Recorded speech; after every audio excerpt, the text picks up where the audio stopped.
Hello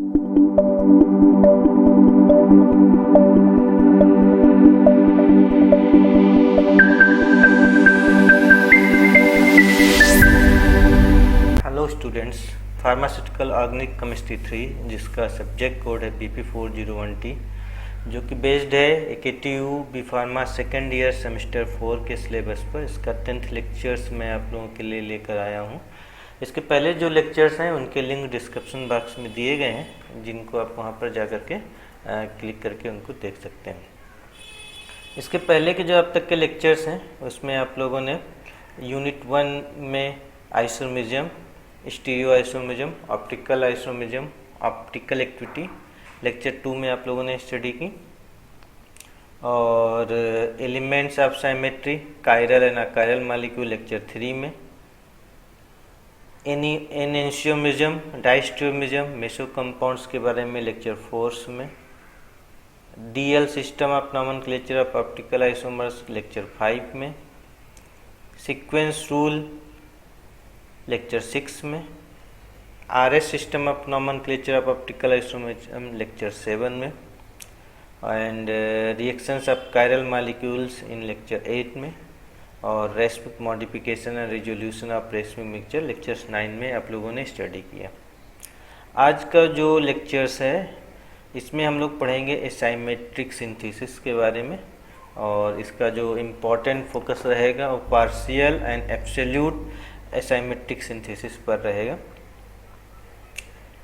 जैसा कि पिछले लेक्चर्स में हम लोगों ने पढ़ा था कि मैक्सिमम जब रिएक्शन करते हैं तो वहाँ पर रेसमिक मिक्सचर बनते हैं, और रेसमिक मिक्सचर्स में दोनों एनेंशियोमर 50-50 रेशियो में होते हैं।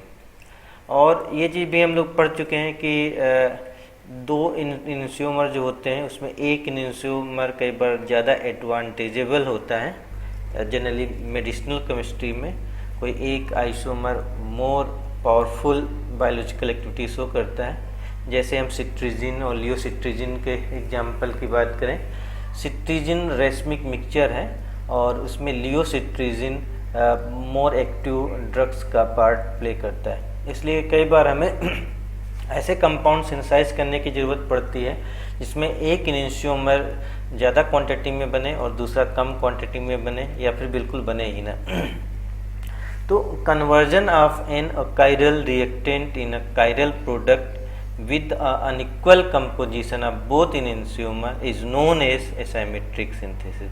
तो अगर हम कोई ऐसी कायरल सिंथेसिस करते हैं जिसमें दोनों एनेंशियोमर इक्वल क्वांटिटी में ना बन के एक एनेंशियोमर ज़्यादा क्वांटिटी में बनता है और दूसरा लेस क्वांटिटी में बनता है, तो ऐसी सिंथेसिस को एसाइमेट्रिक सिंथेसिस कहा जाता है। Asymmetric synthesis is also known as chiral synthesis. इसको कई बार कायरल सिंथेसिस भी कहते हैं, या फिर हम इसको स्टीरियो सिलेक्टिव सिंथेसिस भी कह सकते हैं। स्टीरियो सिलेक्टिव क्यों?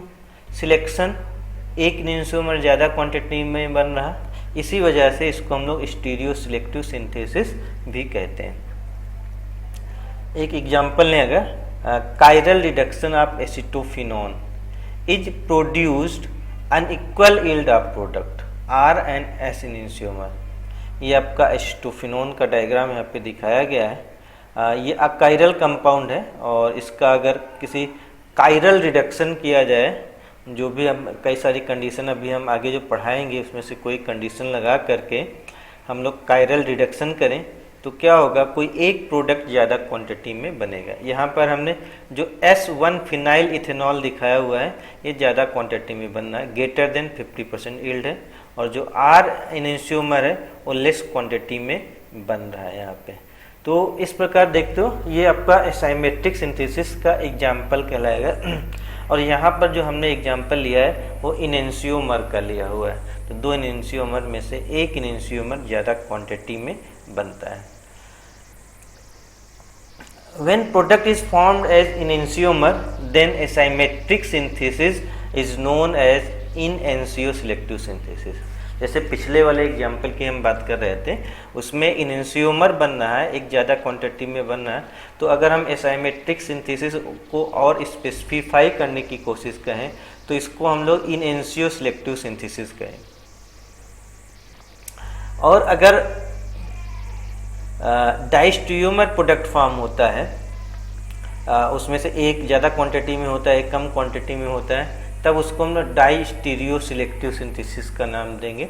इसका एक एग्जांपल हम आगे चल के लेंगे, जिसका एग्जांपल है शार्पलेस इपॉक्सीडेशन, जिसमें दो एनेंशियोमर अलग अलग कंडीशंस में ज़्यादा क्वांटिटी में बनते हुए दिखाई देंगे। The major approaches of asymmetric synthesis. अब क्वेश्चन ये उठता है कि एसाइमेट्रिक सिंथेसिस कैसे की जाएंगी। इसके बहुत सारे एग्जांपल्स अवेलेबल्स हैं, क्योंकि डिफरेंट एसाइमेट्रिक सिंथेसिस करने के लिए हमें वेरिएबल मेथड की ज़रूरत पड़ती है, और एक टफ टास्क होता है। किसी एक मेथड से हम सभी कंपाउंड को सिंथेसाइज नहीं कर सकते, और ये रिसर्च का अभी तक टॉपिक्स बना हुआ है। तो यहाँ पर जो शुरुआत में जो इम्पॉर्टेंट कुछ मेथड लिए गए हैं एसाइमेट्रिक सिंथेसिस के लिए, हम उनकी बात करेंगे, जबकि ये ब्रॉड एरिया है, जितना भी पढ़ोगे उतना कम है। तो हम जनरली दो कैटेगरी में सिंपल लैंग्वेज में डिवाइड कर सकते हैं। फर्स्ट कैटेगरी कहलाती पार्शियल एसाइमेट्रिक सिंथेसिस, और दूसरी कहलाती एब्सोल्यूट एसाइमेट्रिक सिंथेसिस। पार्शियल्स मीन्स कहीं ना कहीं कोई कायरल कंपाउंड इसकी सिंथेसिस में हेल्प कर रहा होगा, इसलिए पार्शियल एसाइमेट्रिक सिंथेसिस कहलाती है। एब्सोल्यूट एसाइमेट्रिक सिंथेसिस में बिल्कुल अकायरल कंपाउंड बिना किसी कायरल कंपाउंड की हेल्प के कायरल कंपाउंड बना रहा होगा, तब उस कंडीशन में एब्सोल्यूट एसाइमेट्रिक सिंथेसिस का नाम दिया जाता है। तो इनकी डिफिनेशंस आगे हम लोग देखेंगे। तो पहले बात करते हैं पार्शियल एसाइमेट्रिक सिंथेसिस में। इसमें कई सारे मेथड हैं सिंथेसाइज करने के, तो कुछ इम्पॉर्टेंट 3 या 4 मेथड जो हैं हम यहाँ पे डिस्कस करेंगे आप लोगों के साथ में। पहले इसकी डिफिनेशन क्या है? It is defined as a chemical process in which one enantiomer is formed in excess then other isomer from non chiral reactant in the presence of optically active reagent. तो यहाँ पे नॉन कायरल रिएक्टेंट से एक chiral optically active compound बनता है in the presence of supporting, कहीं ना कहीं कोई भी कायरल कंपाउंड इसकी सपोर्ट करता हुआ इसमें दिखाई देगा।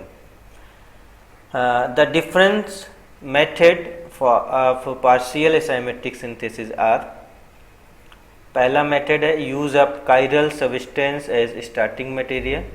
ये आपका फर्स्ट जनरेशन मेथड भी कहलाता है, और ये आपका सबसे आसान मेथड है किसी भी कायरल कंपाउंड की सिंथेसिस करने का या डेरिवेटाइजेशन करने का। तो इसमें हमें कुछ नहीं करना होता है, कि हमें स्टार्टिंग मटेरियल ही कायरल लेना है और उसमें आगे रिएक्शन इस तरीके से करानी कि कायरल सेंटर पे कोई चेंजिंग ना आए। तो ये इसकी बेसिक शर्त है। In this method starting material is chiral and its derivative are prepared without changing the absolute configuration. इसमें स्टार्टिंग मटेरियल खुद कायरल होता है, और जब हम रिएक्शन कराते हैं इसके डेरिवेटिव बनाने के लिए, तो इसका कॉन्फ़िगरेशन चेंज नहीं होता है। इसका जो सबसे अच्छा यूज़ है, it is use to synthesis of derivative of natural products for better drug efficacy. तो हमें हमारी जो ड्रग्स हैं पहले नेचुरल प्रोडक्ट्स से निकाली जाती थी। कई बार जो नेचुरल प्रोडक्ट्स होता था वो बहुत ही बेटर ड्रग्स की तरह काम नहीं करता, तो उसमें क्या करते हैं हम थोड़ा चेंजिंग कर देते हैं, उसकी डेरिवेटाइजेशन कर देते हैं और नया कंपाउंड बना लेते हैं। तो नया कंपाउंड ऐसा होता है कि नेचुरल प्रोडक्ट्स में कोई के एब्सोल्यूट कॉन्फ़िगरेशन में कोई चेंजिंग नहीं आती है, बल्कि इसकी ड्रग एफिकेसी बढ़ जाती है। जैसे आपका मॉर्फिन एग्जांपल है, मॉर्फिन के कई सारे कंपाउंड्स बनाए जाते हैं जो उसका एडिक्शन कम कर देते हैं और पेन किलर प्रॉपर्टी को बढ़ा देते हैं। यहाँ पर हम लोग एग्जांपल लेते हैं अमीनो एसिड्स का। पहला एग्जांपल है synthesis of L dopa from a chiral amino acid L tyrosine. ये चीज़ आप लोग पहले पढ़ चुके हो, आपका जो बायोकेमिस्ट्री पेपर पढ़ रहे थे वहाँ पर आपको एल टायरोसिन से एल डोपा सिंथेसाइज करना बताया गया था। तो ये एक chiral substance S starting material का मेथड है जो फर्स्ट जनरेशन मेथड कहलाएगा। और दूसरा एग्जांपल है स्टेरिफिकेशन ऑफ एलानिन। एलानिन का स्टेरिफिकेशन करने पर इनका जो कायरल सेंटर है उस पर कोई चेंजिंग नहीं आती है। दोनों के डायग्राम अगर देखें तो आप देख सकते हो एल टायरोसिन है जिसका यहाँ पे एस कॉन्फ़िगरेशन दिखाया गया है, और इसका टायरोसिनेज एंजाइम की प्रेजेंस में ऑक्सीजन से रिएक्शन कराते हैं तो इसके मेटा पोजीशन पर OH ग्रुप इंट्रोड्यूस हो जाता है, एल डोपा बन जाता है। अगर आप देख सकते हो इसका जो कॉन्फ़िगरेशन है उसमें कोई चेंजिंग नहीं आ रही, पहले भी एस एनेंशियोमर था और बाद में भी एस एनेंशियोमर रहता है। दूसरी तरफ आपका एग्जाम्पल लिया है एलानीन, तो एलानीन में देख रहे हो पहले आपका इसका एस कॉन्फ़िगरेशन है और जब इसका स्टेरिफिकेशन कराते हैं तो इसका जो OH ग्रुप है वो ईस्टर में कन्वर्ट हो जाता है, OET बना लेता है। अगर इसके जो कॉन्फ़िगरेशन है उसमें कोई चेंजिंग नहीं आती तो एलानीन इथाइल ईस्टर फॉर्म हो जाता है। तो यहाँ पे स्टार्टिंग मटेरियल ही कायरल कंपाउंड होता है, उसके डेरिवेटाइजेशन इस तरीके से किए जाते हैं कि उसके एब्सोल्यूट कॉन्फ़िगरेशन पर कोई अंतर ना आए। तो पहला ये मेथड है पार्शियल एसाइमेट्रिक सिंथेसिस का। सेकंड जनरेशन आपका मेथड जो है आपका यूज ऑफ कायरल एक्सिलरी के थ्रू किया जाता है, इसको हम लोग सेकंड जनरेशन मेथड के नाम से जानते हैं। In this method the chiral part is introduced from a reagent to an a chiral reactant. In this way a chiral product is obtained. तो यहाँ पर कोई रिएजेंट होता है वो ऐड किया जाता है, वो जब किसी कंपाउंड से अकायरल कंपाउंड से अटैच्ड होता है तो फर्दर रिएक्शन जो होती है उसको करने में कायरल प्रोडक्ट बनाने में हेल्प करता है। सबसे अच्छा एग्जांपल छोटा सा मैंने यहाँ पे एग्जांपल लिया हुआ है एसाइमेट्रिक एल्काइलेशन ऑफ साइक्लोहेक्सेनोन। यहाँ पे ये साइक्लोहेक्सेनोन है और ये कायरल एक्सिलरी का काम करता है। जो रेड कलर का ये कंपाउंड है ये कायरल एक्सिलरी का काम कर रहा है, जिसका जो S आइसोमर है। जब इस कायरल एक्सिलरी की रिएक्शन साइक्लोहेक्सेनोन से कराई जाती है तो ये यहाँ पे कंडेंस होकर के C⋯N इमीन फॉर्म कर लेता है। अब इससे जब फर्दर रिएक्शन कराते हैं तो इसकी जो 2 पोजीशन पर जो भी रिएक्शन होती है वो एसाइमेट्रिक सिंथेसिस की रिएक्शन होती है। तो यहाँ पर अगर इसका एल्काइलेशन किया जाए in the presence of base LDA, methylating agent dimethyl sulphate और ओजोनोलिसिस के लिए ओजोन, तो 3 स्टेप में अगर रिएक्शन कराई जाए तो यहाँ पर एल्काइलेटेड साइक्लोहेक्सेनोन बनता है जिसकी एनेंशियोमर की प्योरिटी S एनेंशियोमर की प्योरिटी 70% होती है। तो ये सेकंड जनरेशन मेथड का एग्जाम्पल कहलाएगा यहाँ पे। ऐसे ही थर्ड जनरेशन मेथड की अगर बात की जाए तो यहाँ पर हम लोग कायरल रिएजेंट यूज़ करते हैं किसी भी कंपाउंड को सिंथेसाइज करने के लिए। इन this method a chiral substrate converted selectively. This method is a most important method for the synthesis of chiral compound. तो इसमें हम लोग किसी भी कायरल सबस्ट्रेट को कायरल रिएजेंट के थ्रू सिलेक्टिवली जो है कन्वर्ट कर लेते हैं कायरल डेरिवेटिव्स में, और इसका सबसे अच्छा एग्जांपल है एसाइमेट्रिक रिडक्शन ऑफ एस्टोफिनोन। तो एगर एस्टोफिनोन की रिएक्शन कराई जाए ट्राईहाइड्राइड बोरेन से BH3 से तो ये रिड्यूसिंग एजेंट की तरह काम करता है। और यहाँ पे जो इम्पोर्टेंट पॉइंट है, हम कायरल एजेंट यूज़ कर रहे हैं, जो ये नीचे आपका लिखा हुआ है ये आपका कायरल रिएजेंट है। ये जब यूज़ होगा तभी यहाँ पे एसाइमेट्रिक सिंथेसिस होगी। अगर ये नहीं प्रेजेंट होगा तो रेसमिक मिक्सचर बनेगा। तो एस्टोफिनोन से जब रिएक्शन कराते हैं तो R एनेंशियोमर 96% प्योरिटी के साथ में बनता है आपका।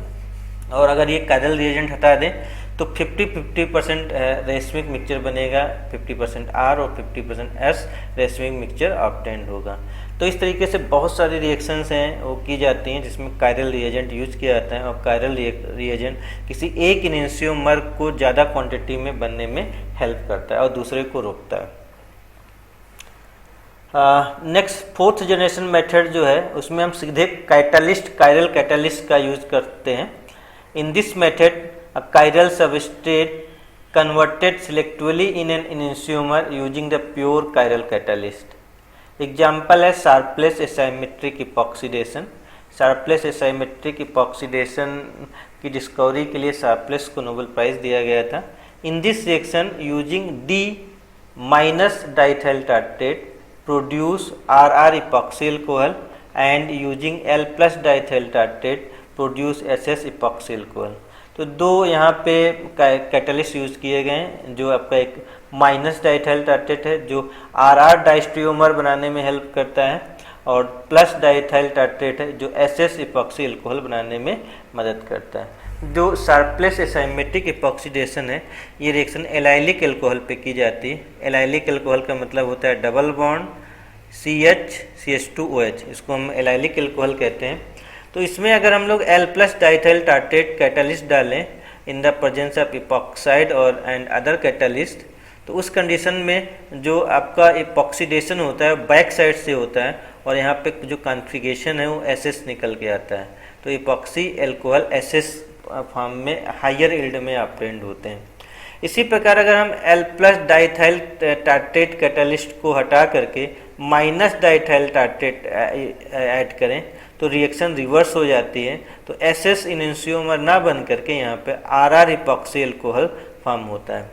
तो इस प्रकार बहुत सारे कायरल कैटलिस्ट यूज़ करके हम लोग क्या कर सकते हैं, एसाइमेट्रिक सिंथेसिस कर सकते हैं। और भी कई सारे मेथड हैं डिस्कवर किए गए हैं जो आगे आने वाली क्लासेस में आप लोग पढ़ोगे। यहाँ पे आप लोगों के लिए इतना ही। एक चीज़ और बताना चाहते हैं, जैसे आप लोगों ने RS रूल पढ़ा था या फिर DL सिस्टम पढ़ा था, वैसे ही यहाँ पर हम रिएक्शन को देख करके ये प्रिडिक्ट कर सकते हैं कि कौन सा प्रोडक्ट ज़्यादा क्वांटिटी में बनेगा, मेजर यील्ड देगा। तो इसके लिए दो रूल्स प्रपोज किए गए, एक क्रैम्स रूल कहलाता है और दूसरा आपका प्रीलॉग्स रूल कहलाता है। Cram's and Prelog rules use to predict to which enantiomer dominate during asymmetric synthesis, लेकिन कौन सा इनैंसियोमर ज़्यादा क्वांटिटी में बनेगा वो प्रिडिक्ट करने का एक प्रोसीजर है।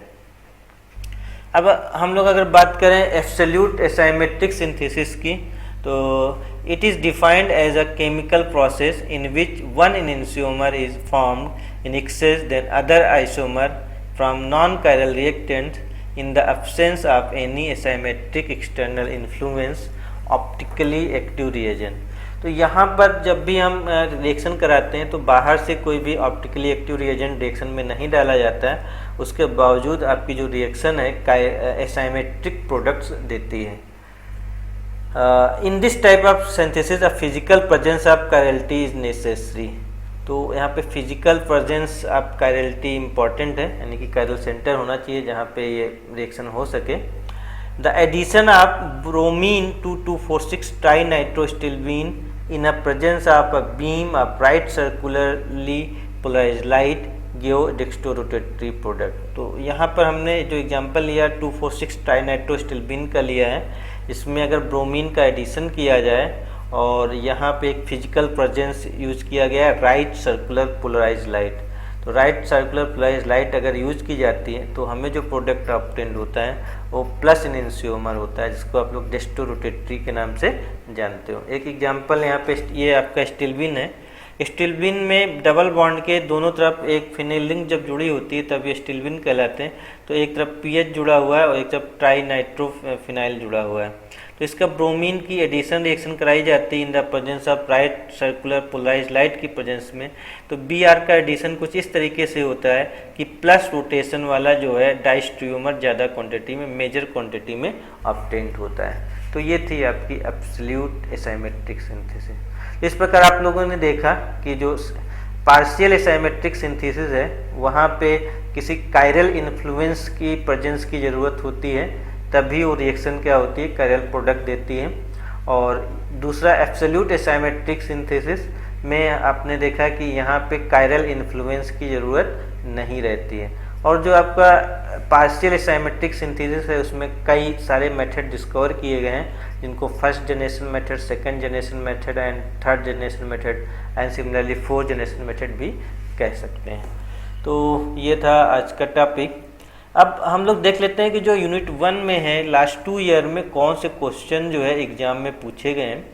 तो आपका एक क्वेश्चन पूछा गया, why the study of stereochemistry in chemistry is important.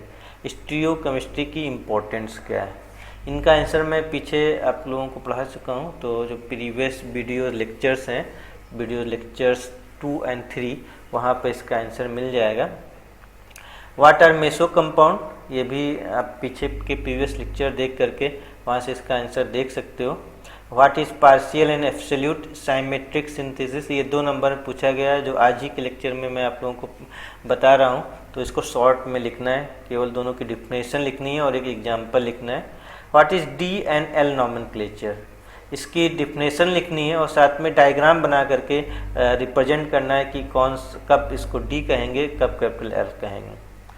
Similarly question पूछा गया what are the condition of optical isomerism, इसकी ऑप्टिकल आइसोमेरिज्म की जो 3 या 4 कंडीशन थी वो मैं पीछे आप लोगों को पढ़ा चुका हूँ, तो वहाँ से आप देख सकते हो।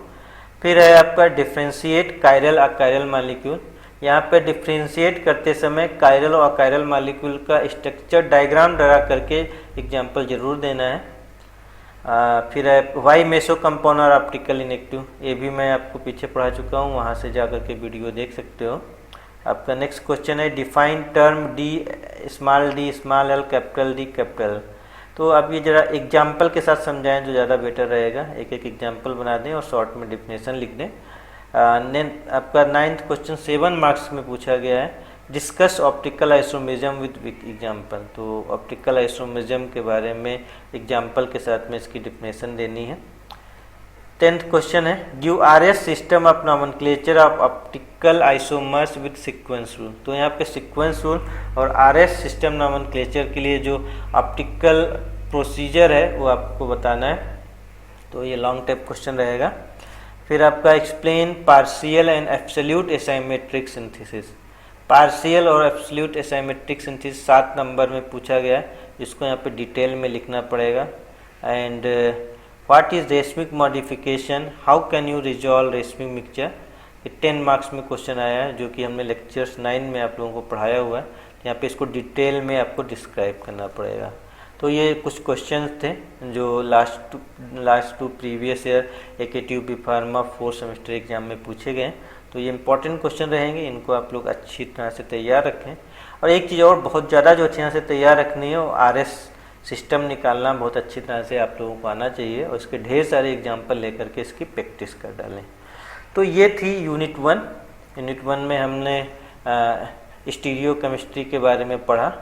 अब नेक्स्ट लेक्चर्स आपका जो 11th लेक्चर है वो आपका यूनिट 2 से होगा, जिसमें हम ज्योमेट्रिकल आइसोमेरिज्म के बारे में पढ़ेंगे।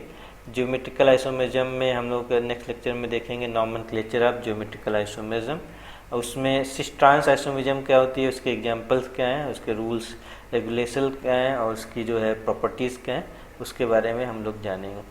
तब तक जो आपके प्रीवियस लेक्चर्स हैं उनको रिवाइज करें, और अगर अभी तक आपने चैनल को सब्सक्राइब नहीं किया तो चैनल को सब्सक्राइब कर लें, लाइक्स करें और शेयर करें। तो मिलते हैं नेक्स्ट लेक्चर्स में।